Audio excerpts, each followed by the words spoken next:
नमस्कार प्रिय दर्शकों, राहु से जुड़े चाहे जितने कार्यक्रम आज तक आप क्यों ना देख चुके हों, मैं आपसे निवेदन करूंगा आज के इस कार्यक्रम को अच्छे से समझने का प्रयास कीजिएगा। पूर्ण विश्वास के साथ कह रहा हूं, राहु के आने वाले 550 दिन किस प्रकार आपके जीवन में घटित होने जा रहे हैं, इसकी विस्तृत जानकारी आपके हाथ में आज से ही होगी।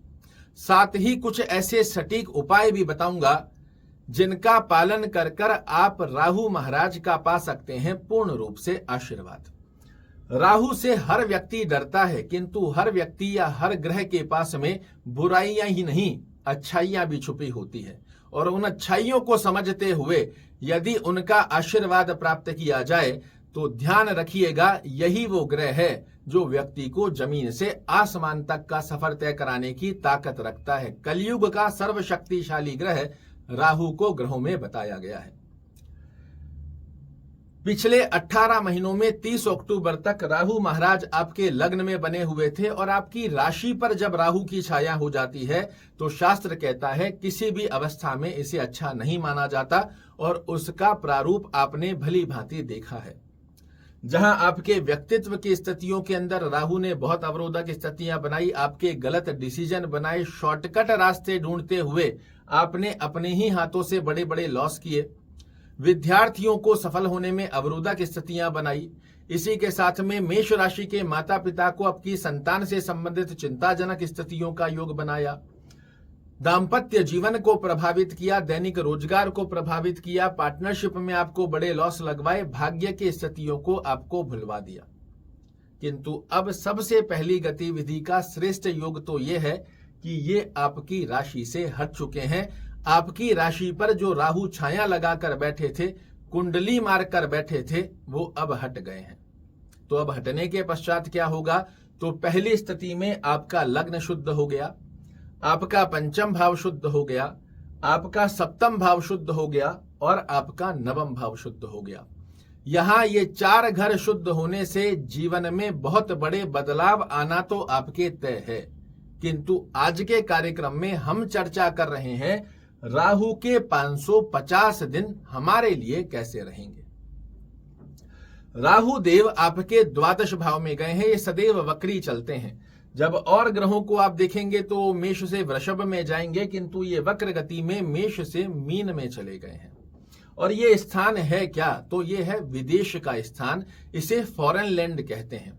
और राहु महाराज क्या है, तो ये विदेश के कारक ग्रह हैं। सबसे पहले मेष राशि के वो व्यक्ति जो विदेश में रह रहे हैं, उनके लिए राहु महाराज यहां बड़े अच्छे माने जाएंगे। जो लोग विदेश से संबंधित कार्य कर रहे हैं या करने की प्लानिंग कर रहे हैं, उनके लिए राहु महाराज की यह स्थिति बहुत अच्छी मानी जाएगी।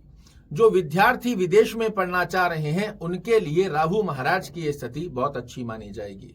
जिनका पीआर अटका हुआ है, आपने फाइल लगाई हुई है, उन स्थितियों में राहु महाराज की स्थिति यहां पर बड़ी अच्छी मानी जाती है।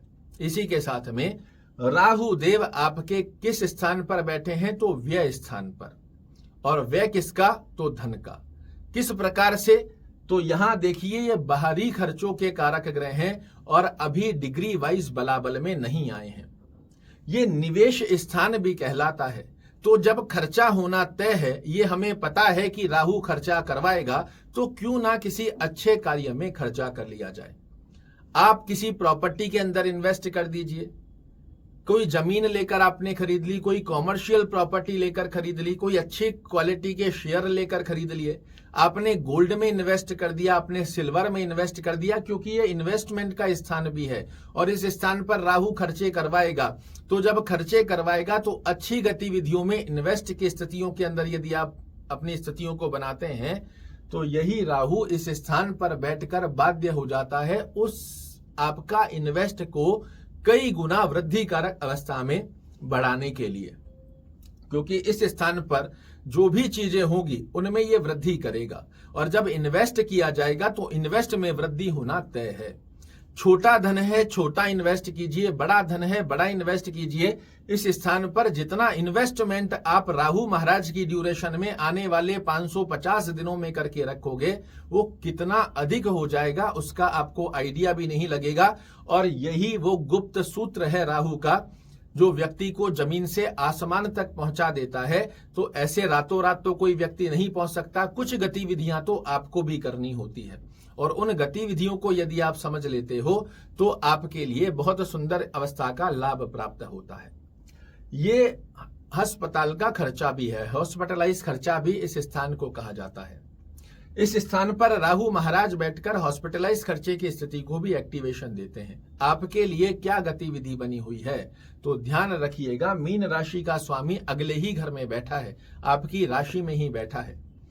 किसी भी असहाय व्यक्ति जो कोई बीमार है, किसी की साथ में समस्या है, आप दवा से संबंधित कोई भी सहायता यदि किसी भी व्यक्ति को कर सकते हैं। कोई व्यक्ति नहीं मिल रहा है, बहुत से डोनेशन बॉक्स होते हैं हॉस्पिटल्स में, आप वहां पर जाकर कुछ दवा का सहयोग कर दो। मेरा विश्वास मानिए ये हॉस्पिटलाइज खर्चे की गतिविधि को आपके लिए एक्टिवेट नहीं करता है। इस स्थान पर राहु का सबसे बड़ा सूत्र है कि अगर राहु द्वादश में बैठा हो, आप अपने शरीर या अपने परिवार को बीमार नहीं करवाना चाहते हो, आप किसी भी प्रकार से किसी बीमार व्यक्ति का या फिर दवाओं का डोनेशन कर देते हो, आपके स्वास्थ्य दृष्टिकोण की स्थिति को यहां राहु प्रभावित नहीं करता है। यहां से राहु महाराज की पंचम दृष्टि 1 2 3 4 5 राहु महाराज की पंचम दृष्टि आपके चतुर्थ भाव पर आएगी। और चतुर्थ भाव क्या है तो ये है सुखों का भाव, और राहु क्या है तो ये डिले का कारक ग्रह है। सुखों की स्थिति के अंदर ये कमजोरी करता है, किंतु अभी राहु यहां डिग्री वाइज बलाबल में नहीं आया है। अपने सुखों को अर्जित करने के लिए जितना अच्छा निवेश आप कर लेते हो उतने ज्यादा भौतिक सुखों में आपको वृद्धि देखने को मिलेगी। यहां से राहु महाराज की सप्तम दृष्टि जाएगी आपके षष्ठम भाव पर, और ये क्या है तो ये व्यय स्थान के ऊपर बैठकर षष्ठम भाव को देख रहे हैं। ये क्या होता है तो राहु है राक्षस, और राक्षस क्या है शत्रुहंता। ये मोक्ष कारक नहीं, इसे बहुत कुछ चाहिए अपने जीवन में।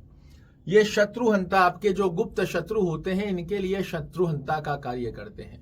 यहां से बैठकर जब राहु बैठते हैं और दृष्टि देते हैं आपके षष्ठम भाव पर, ये कर्ज को कैसे चुकाया जाएगा इसका बहुत शार्प माइंड आपका चलवाते हैं, और उन स्थितियों को गलत नहीं सही गतिविधियों में यूज कर कर कैसे समस्या से बाहर निकला जाए इसका आशीर्वाद आपको प्रदान करते हैं।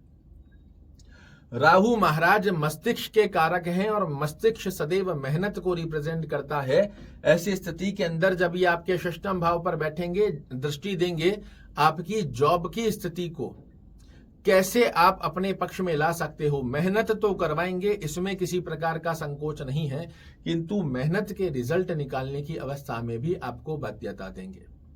यहां से राहु महाराज की नवम दृष्टि जाएगी आपके अष्टम भाव पर, तो सत्यता यह है कि ये ऑब्स्टेकल क्रिएट जरूर से करेंगे। आपके कार्यों में रुकावटें अवश्य कर देंगे। आपको जो कार्य लगेगा कि आसानी से होगा तो आसानी से नहीं, उसमें आपको हार्ड वर्क करना पड़ेगा।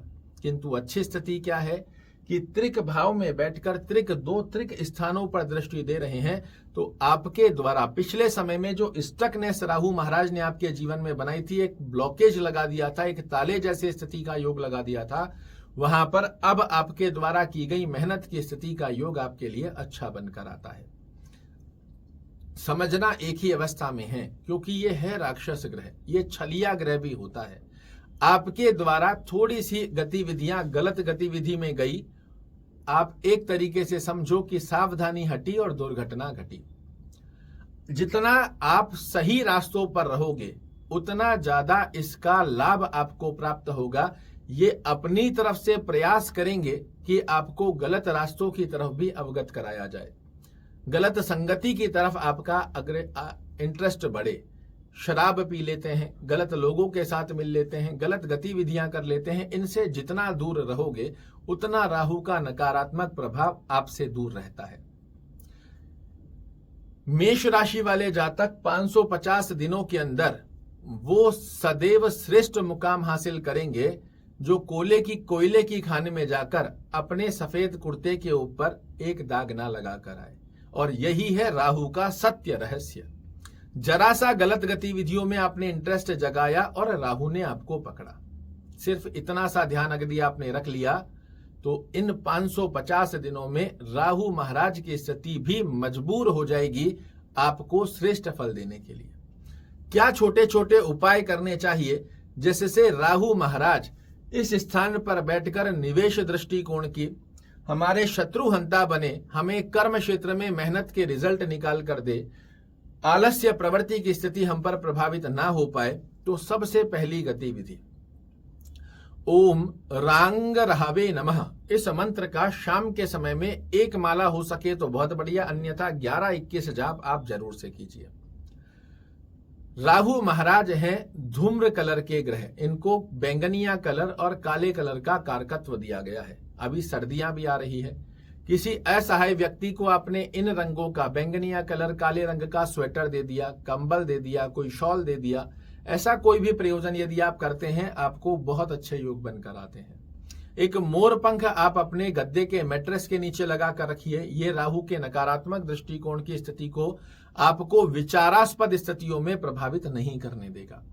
सेंधा नमक आता है जिसे हम रॉक सॉल्ट भी कहते हैं, इसे 5-7 छोटे छोटे टुकड़े कांच की कटोरी में डालकर अपने ही रूम में दक्षिण पश्चिम कोने में रखो। आपके लिए राहु महाराज की स्थिति बेहद सुंदर लाभ देने की बाध्यता बना लेती है। चींटियों को आप आटा डाल सकते हो, मछलियों को आटा डाल सकते हो। ये छोटी छोटी गतिविधियां हैं जो राहु का नकारात्मक दृष्टिकोण हटाती है और इस ग्रह में जो सकारात्मकता है उसका लाभ आपको दिलाती है। आशा करता हूं मेरे द्वारा दी गई ये जानकारी आपको पसंद आएगी। कल फिर से एक नई जानकारी लेकर आपके सामने उपस्थित होऊंगा। तब तक के लिए नमस्कार।